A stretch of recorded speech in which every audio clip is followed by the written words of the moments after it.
यह कहानी है एक कॉन्ट्रैक्ट यानी कि एक सौदे की, जो शैतान और उन आत्माओं के बीच होता था जो जहन्नुम से भाग जाया करती थी। घोस्ट राइडर एक शैतान के लिए काम करता था जिसका नाम मेफिस्टो था। घोस्ट राइडर उन आत्माओं को ढूंढ निकालता था और उनसे सौदे के कागजात वापस लेकर उन्हें वापस जहन्नुम में भेज देता था। एक ऐसा ही हैवानी सौदा तय हुआ था सेंट वेगन्जा गाँव में, जिसके मुताबिक उस शैतान को कुछ ऐसी भयानक आत्माएं मिलने वाली थी जिससे वो शैतान बहुत ताकतवर बन सकता था। इसीलिए घोस्ट राइडर ने वो सौदा शैतान को न देने का फैसला किया और घोस्ट राइडर शैतान को धोखा देकर वहाँ से भाग गया। घोस्ट राइडर यानी कि महाकाल ने उस के कागजात कहीं छुपा दिए, लेकिन घोस्ट राइडर नहीं जानता था कि इन कागजात को ढूंढने शैतान से भी बदतर कोई आने वाला है। फिर यहाँ से सीन शिफ्ट होता है सन 1986 की तरफ, जहाँ पर एक मोटरसाइकिल स्टंट में एक लड़का जॉनी ब्लेज और उसका फादर बार्टन ब्लेज एक सर्कस में स्टंट दिखा रहे होते हैं। जॉनी ब्लेज स्टंट करते हुए अपनी गर्लफ्रेंड रॉक्सन की तरफ देख रहा था, जिस कारण जॉनी गिरने वाला होता है। तब बार्टन ब्लेज अपने बेटे को समझाता है कि वो ऐसा इस हफ्ते में 2 बार कर चुका है, अगर वह ऐसा करता रहेगा तो उसका एक्सीडेंट हो सकता है और उसे अपने काम पर फोकस करना होगा। तभी रॉक्सन जॉनी से मिलने आती है तो वह उसे बताती है कि उसके पेरेंट्स उसे शहर भेज रहे हैं क्योंकि वे जॉनी को पसंद नहीं करते थे। तब जॉनी और रॉक्सन एक साथ भाग जाने का प्लान बना लेते हैं। इसी दौरान जॉनी को पता चलता है कि उसके फादर बार्टन ब्लेज को कैंसर की बीमारी हो चुकी है और वह उनके शरीर में बहुत तेजी से फैल रही है। एक दिन जॉनी अपनी बाइक ठीक कर रहा था, तभी वहाँ पर उससे मिलने वही शैतान मेफिस्टो आता है और जॉनी से अपने लिए काम करने को बोलता है। मेफिस्टो जॉनी को उसके फादर की कैंसर की बीमारी के बारे में बताता है। तब जॉनी उससे पूछता है कि उसे इसके बारे में कैसे पता। तब शैतान मेफिस्टो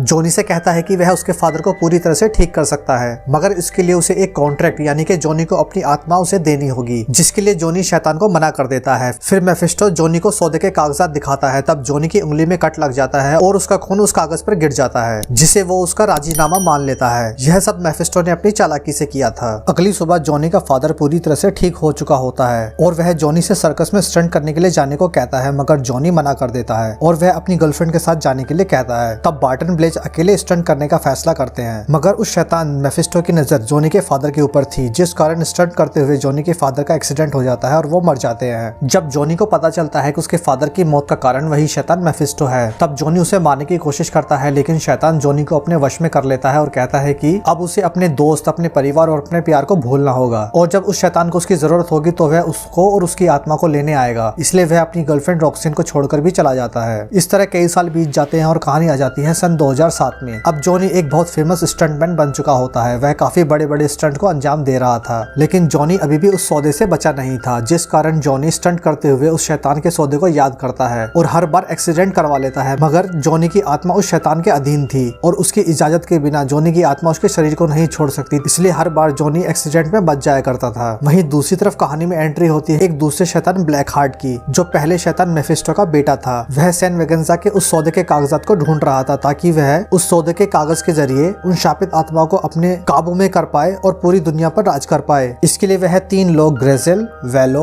और एबिगोर को अपने साथ रख लेता है। लेकिन जब ब्लैक हार्ट का सामना अपने पिता मेफिस्टो से होता है तो वह अपने पिता से कहता है कि अब उसे रोकने वाला कोई नहीं है। तब मेफिस्टो कहता है कि तुम्हें रोकने के लिए वो घोस्ट राइडर को भेजेगा। और दूसरी तरफ जॉनी ब्लेज अपने पिता की बरसी पर एक स्पेशल स्टंट करने वाला था। वह अपने पिता के सोचे हुए एक स्टंट को परफॉर्म करना चाहता था, जहाँ पर वह 6 हेलीकॉप्टरों के ऊपर से छलांग लगाकर रिकॉर्ड बनाना चाहता था। इसी दौरान जॉनी की मुलाकात उसकी गर्लफ्रेंड रॉक्सिन से होती है, जो अब एक न्यूज रिपोर्टर थी। वह जॉनी का इंटरव्यू लेकर चली जाती है, लेकिन जॉनी उसका पीछा करता है और फिर दोनों एक रेस्टोरेंट में मिलने का प्लान बनाते हैं। मगर इस दौरान मेफिस्टो वापस लौट चुका था और वह जॉनी से कहता है कि अब समय आ चुका है और उसे उसका काम करना होगा। मेफिस्टो उससे कहता है कि वह हर वक्त उसी के साथ था, उसी ने ही उसको हर एक्सीडेंट में बचाया और इतना फेमस किया। मेफिस्टो जॉनी से कहता है कि उसे ब्लैक हार्ट को ढूंढना होगा और उसे मारना होगा और फिर वह जॉनी की बॉडी में घोस्ट राइडर की ताकत डालकर उसे ब्लैक हार्ट को ढूंढने भेज देता है। मेफिस्टो ने जॉनी के साथ जो सौदा किया था अब उसका असर पूरी तरह शुरू हो चुका था, जिस कारण जॉनी ब्लेज घोस्ट राइडर में बदल जाता है और ब्लैक हार्ट को ढूंढकर उसे वापस जहन्नुम में जाने के लिए बोलता है, लेकिन ब्लैक हार्ट नहीं मानता, जिस कारण वहाँ ब्लैक हार्ट और उसके साथियों के साथ घोस्ट राइडर की फाइट शुरू हो जाती है, जिसमें घोस्ट राइडर वेलो को मार देता है। अगली सुबह जॉनी एक आदमी से मिलता है जो कब्रिस्तान में काम करता था। वह जॉनी को पहचान जाता है कि वह घोस्ट राइडर बन चुका है। वह जॉनी को बताता है कि घोस्ट राइडर शैतान का एक शिकारी है जो रात में घोस्ट राइडर बन जाता है और दिन में नॉर्मल इंसान बन जाता है। तब जॉनी उससे पूछता है क्या और भी घोस्ट राइडर थे। तब केयर टेकर उसे बताता है कि हाँ, आखिरी वाला था अब से 150 साल पहले। और दूसरी तरफ पुलिस शहर में हुई हत्याओं की जांच कर रही थी, जहाँ पर पुलिस को जॉनी की बाइक की नंबर प्लेट मिलती है और वे उन हत्याओं के आरोप में जॉनी को अरेस्ट कर लेते हैं और उसे जेल में डाल देते हैं। मगर वो जेल बुरे लोगों और उनकी बुरी आत्माओं से भरी हुई थी, जिसे घोस्ट राइडर महसूस कर लेता है। जब जेल में बुरे लोग जॉनी को मारना शुरू करते हैं तब जॉनी घोस्ट राइडर में बदल जाता है और जेल में बंद सभी लोगों को मारकर वहाँ से भाग जाता है। जिसके बाद पुलिस घोस्ट घोस्ट राइडर का काफी देर तक पीछा करती है, मगर घोस्ट राइडर उनके हाथ नहीं आता। इसी बीच ब्लैक हार्ट सैन वेगेंजा के उस सौदे को ढूंढते हुए एक चर्च में पहुंच जाता है, जहां वह चर्च के पादरी को उस सौदे के कागजात के बारे में पूछता है। जब पादरी उसे नहीं बताता तो ब्लैक हार्ट उसे मार देता है। घोस्ट राइडर पुलिस से भागते हुए ब्लैक हार्ट तक पहुंच जाता है, जहां एबिगेल उसे रोकने की कोशिश करता है, लेकिन घोस्ट राइडर उसे भी जहन्नुम पहुंचा देता है। अगली सुबह जॉनी केयरटेकर के पास जाता है और उससे ये सब होने का कारण पूछता है। तब केयरटेकर उसे सैन वेगेंजा के सौदे के बारे में बताता है और कहता है कि ब्लैक हार्ट इस सौदे के कागजात को पाने के लिए किसी भी हद तक जा सकता है। अब ब्लैक हार्ट रॉक्सन के बारे में जान चुका था, इसलिए वह जॉनी के घर जाकर रॉक्सन को जॉनी के बारे में पूछता है। ब्लैक हार्ट जॉनी के दोस्त को भी मार देता है। जब जॉनी अपने घर पहुंचता है तो उसे उसका दोस्त मरा हुआ मिलता है और रॉक्सन घायल होकर जमीन पर पड़ी होती है। ब्लैक हार्ट जॉनी पर अटैक कर देता है, लेकिन जॉनी घोस्ट राइडर में ट्रांसफॉर्म होकर ब्लैक हार्ट से लड़ने की कोशिश करता है, क्योंकि ब्लैक हार्ट एक शैतान था और उसमें कोई आत्मा नहीं थी, जिस वजह से घोस्ट राइडर उसका मुकाबला नहीं कर पाता। फिर ब्लैक हार्ट जॉनी से कहता है कि अगर वह उसकी प्रेमिका की जान बचाना चाहता है तो वह उस सौदे के कागज को सैन वेगेंजा ला कर दे, लेकिन जॉनी अच्छी तरह जानता था कि वह रॉक्सन को नहीं बचाएगा। उसके बाद जॉनी उस सौदे के कागजात को लेने केयरटेकर के पास जाता है और सौदे के कागज मांगता है। केयरटेकर उसे कागज दे देता है और साथ ही चेतावनी देता है कि इससे सर्वनाश भी हो सकता है। फिर हमें यहाँ इस कहानी का एक ट्विस्ट दिखाई पड़ता है। जब केयरटेकर जॉनी को कागजात देता है तो केयरटेकर कहता है कि सैन वेगेंजा यहाँ से 500 मील दूर है और हम दोनों को वहाँ जाना होगा। जैसे केयरटेकर अपने घोड़े पर बैठता है तो वह भी महाकाल यानी कि घोस्ट राइडर बन जाता है। यह वही पहले वाला घोस्ट राइडर होता है जिसने मेफिस्टो को धोखा देकर उस सौदे के कागजात छिपा दिए थे। फिर ये दोनों घोस्ट राइडर अपनी अपनी सवारी पर सैन वेगेंजा के लिए निकल जाते हैं। सैन वेगेंजा पहुंचकर केयरटेकर जॉनी से कहता है कि ये उसका आखिरी सफर था और वो सिर्फ एक बार ही घोस्ट राइडर बन सकता था। उसके बाद जॉनी सैन वेगेंजा गांव में पहुंच जाता है। वहां पर ब्लैक हार्ट का तीसरा साथी उसे रोकने की कोशिश करता है, लेकिन घोस्ट राइडर उसे पानी में ही मार देता है। आगे जाकर जॉनी उस सौदे के कागज को ब्लैक हार्ट को दे देता है, जिसे पढ़कर ब्लैक हार्ट उन सभी शापित आत्माओं को बुला लेता है और अपने शरीर में दाखिल करवा लेता है, जिससे ब्लैक हार्ट की ताकत बहुत ज्यादा बढ़ जाती है और उसकी आंखें भी लाल हो जाती है। फिर घोस्ट राइडर और ब्लैक हार्ट के बीच एक जबरदस्त फाइट होती है, क्योंकि अब ब्लैक हार्ट के अंदर बहुत सारी आत्माएं थी। घोस्ट राइडर उन सभी आत्माओं को पकड़ लेता है और उन्हें जहन्नुम भेज देता है और ब्लैक हार्ट को मार देता है। और फिर इस फाइट के बाद यहाँ पर मेफिस्टो वापस आता है और वह जॉनी के काम से काफी खुश था। वह जॉनी से घोस्ट राइडर की शक्तियां वापस लेना चाहता था, मगर जॉनी उसे घोस्ट राइडर की शक्तियां देने से मना कर देता है, जिस कारण मेफिस्टो गुस्सा होकर और जॉनी को चेतावनी देकर वहां से चला जाता है और यह कहानी यहीं खत्म हो जाती है। तो दोस्तों, ये थी घोस्ट राइडर की एक्सप्लेनेशन वीडियो। अगर आपको घोस्ट राइडर की कहानी पसंद आई हो तो आप इस वीडियो को लाइक करें, शेयर करें और आप हमारे चैनल को सब्सक्राइब भी कर सकते हैं। तो मिलते हैं एक और नई वीडियो के साथ, तब तक के लिए थैंक यू। जय हिंद, वंदे मातरम।